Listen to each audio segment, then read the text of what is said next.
And in South America tonight, an environmental problem of a much greater magnitude. The destruction of the Amazon rainforest. A worldwide disaster. In the 1980s, the world learned that the Amazon was in danger. Trees are falling at a startling rate. 77,000 square miles of an area twice the size of Belgium. The size of New York State. The size of California disappears. And why it was so important to save it. 1/5. The oxygen we breathe. 20% of the world's fresh water. Half of the species of life on Earth is in these forests. It's an ecosystem the entire world needs for its survival. By the 1990s, it seemed like it was too late. The destruction accelerates. More than twice as fast as previously believed. Virtually impossible to control. Once it is gone forever. Then something changed. The annual destruction rate of the Amazon rainforest has dropped by 70%, the lowest rate of deforestation since records began. Amazon could achieve the end of deforestation, a huge accomplishment. But in order to keep it safe, there was one condition. Protecting the forest is a continual process. Brazil will need to stay vigilant. But it didn't. The Amazon is burning. Consumed by fire. Fires have been raging. Thousands of fires ablaze. More and more trees are cut down. Deforestation of the Amazon rainforest hit its highest rate in a decade. Today, the Amazon is being destroyed all over again. The question is, can it be saved this time?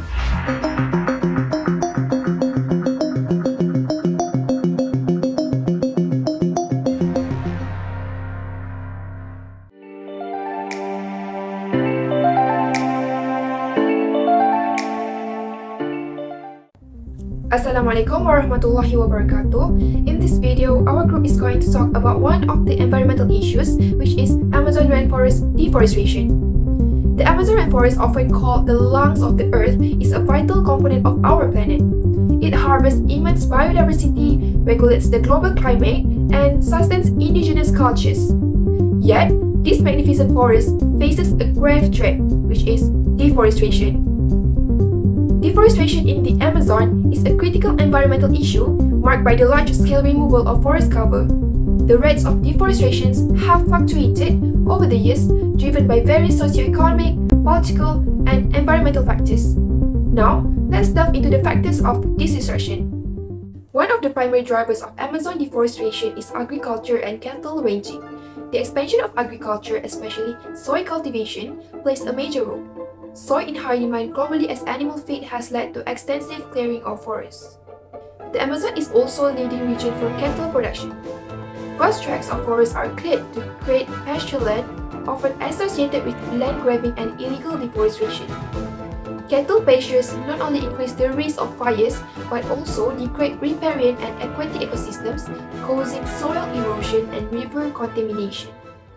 Infrastructure development is another significant factor. Building roads through the Amazon facilitates access to previously remote areas, accelerating deforestation. Roads like the BR-163 in Brazil have opened up large swaths of forest to agriculture expansion. The construction of hydroelectric dams also results in the flooding of large forest areas, displacing wildlife and indigenous communities. It also leads to increased logging and settlement in surrounding areas. Illegal logging and mining further exacerbate deforestation. The Amazon's valuable hardwoods are harvested illegally, contributing significantly to forest loss. This illegal activity often occurs in remote areas with little regulation and enforcement. Both legal and illegal mining operations, particularly for coal, also lead to deforestation. Mining activities are often accompanied by mercury pollution, contaminating water sources, and affecting ecosystems. Fires are another destructive force in the Amazon. Farmers and ranchers use fire to clear land for agriculture.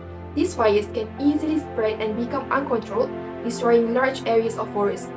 Additionally, rising temperatures and prolonged dry seasons due to climate change increase the frequency and intensity of wildfires, exacerbating deforestation. The Amazon rainforest is under threat, but understanding these factors of deforestation is the first step towards addressing the issue. Deforestation in the Amazon poses a serious threat to our planet. The Amazon rainforest, known as the lungs of the earth, absorbs carbon dioxide and releases oxygen. However, it's being destroyed rapidly. So, let's explore 3 effective strategies to tackle this issue. First, we need stronger government rules. Enforcing stricter rules and using technology like satellite image can help find and stop illegal activities like mining and logging. The Brazilian government, for example, can focus on eco-friendly practices and punish those who break the rules. This mix of strict rules and technology can stop deforestation. People from different backgrounds, like environmentalists and policymakers, agree on the need for strong rules. Effective monitoring helps protect important habitats and biodiversity for the future.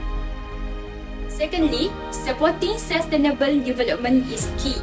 Promoting sustainable agriculture and forestry practices prioritize the environment over short-term profits.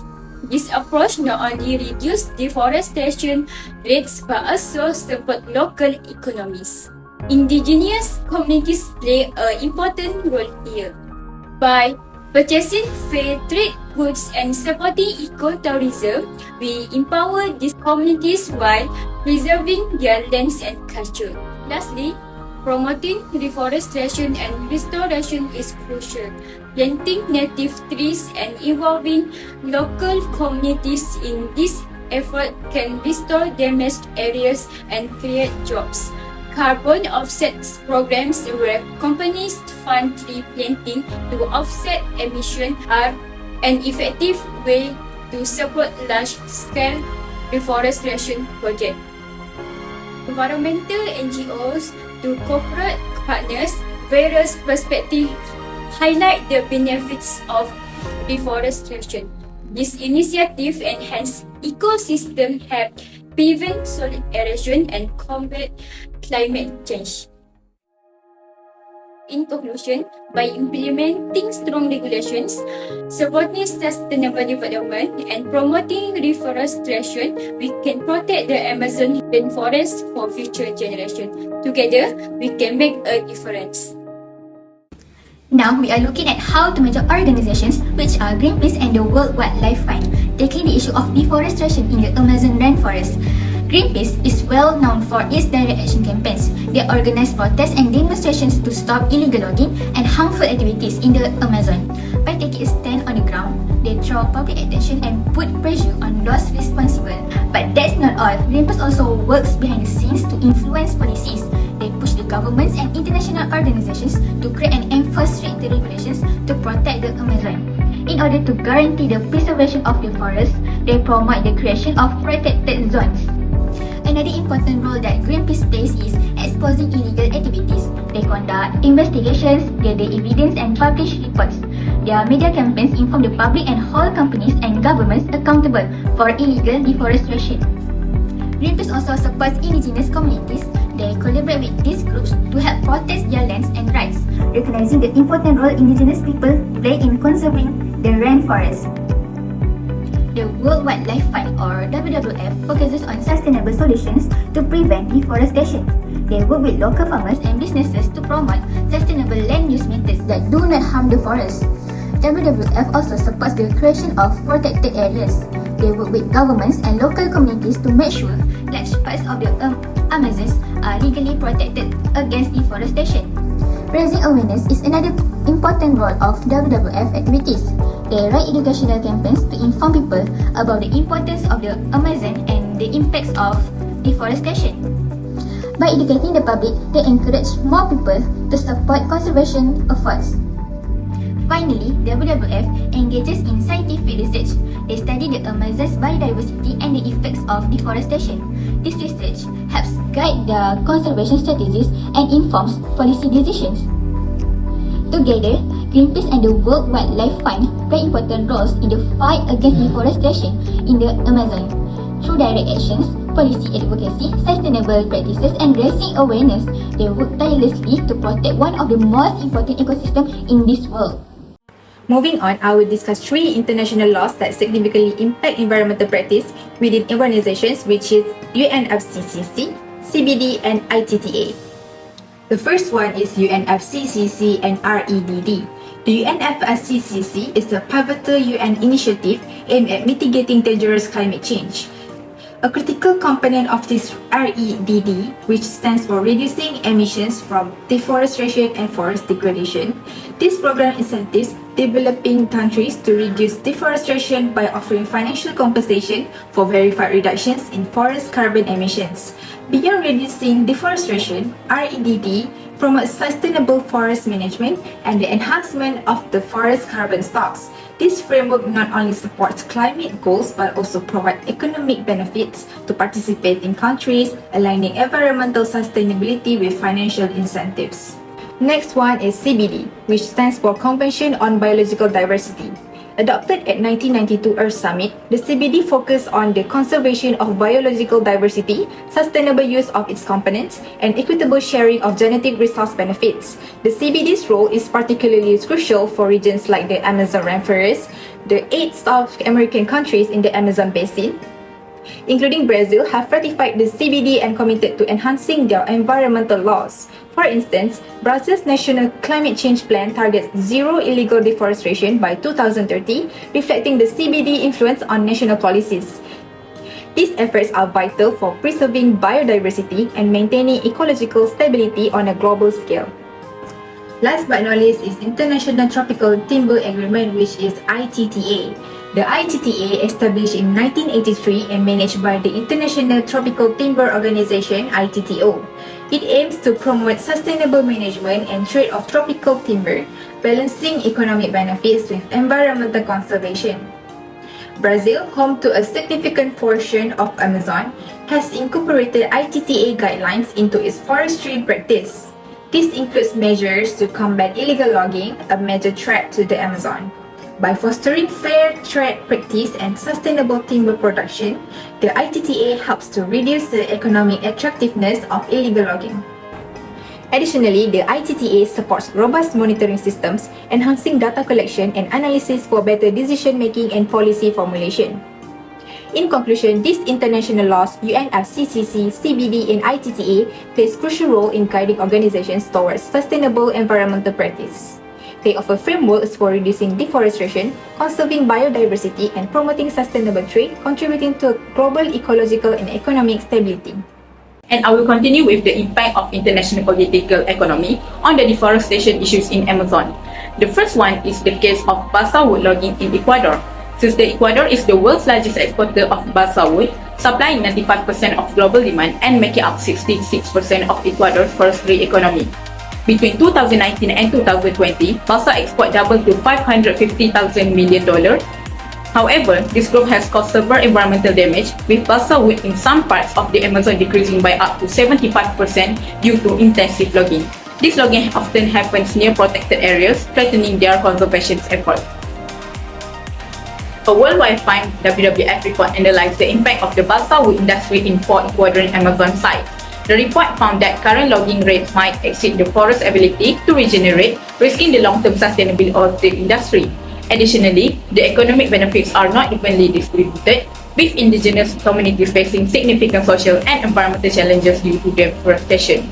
From an international political economy perspective, Ecuador's balsa wood sector shows the complex relationship between global demand, local economic growth, and environmental impact. Second is impact to the GDP environmental trade-off in Brazil. The relationship between GDP per capita and forest stock changes in Brazil, especially in the Amazon rainforest, reveals key economic insights. Brazil's large-scale production of beef and soybeans, driven by global demand, leads to substantial deforestation. Data shows a positive correlation between GDP growth and deforestation rates. As Brazil's economic growth, deforestation increases. This economic growth, while boosting GDP, often results in long-term negative impacts. Deforested land quickly loses its value, leading to economic decline and biodiversity loss. International economic pressures and policy significantly influence this. The soil moratorium, which prevents soil purchases from newly deforested areas, successfully reduced deforestation. This highlights the potential for economic policies to mitigate environmental harm. Ultimately, while Brazil's economic activities driven by global demand boost GDP, they come at the high cost of environmental degradation and long-term economic instability. The last one is trade dynamic impact between China and US that have significant implications for international economic issues, particularly concerning deforestation in the Amazon. China demand for agricultural import like soybeans remains strong, with Brazil increasingly capturing this market share from US exporters. Recent China custom data shows a surge in Brazilian soybean imports, impacting US export. In 2024, Brazil surpassed US soybean exporter in shipping to China during the peak US season, a first outside the trade war context. China remains Brazil's main soybean customer, accounting for 73% of shipments. However, US exporters are facing challenges with US soybean exports to China hitting a 4-year low. China is aware of the risk of relying on a single supplier and have considered prioritizing local soybeans and investing in South American port infrastructure to reduce import dependence. The US Department of Agriculture projected strong China soybean imports for 2024 to 2025, but no US soybeans are currently scheduled for shipment, marking a concerning trend. These economic trends have environmental effects as Brazil increased soybean production to meet China demand, drive deforestation in the Amazon.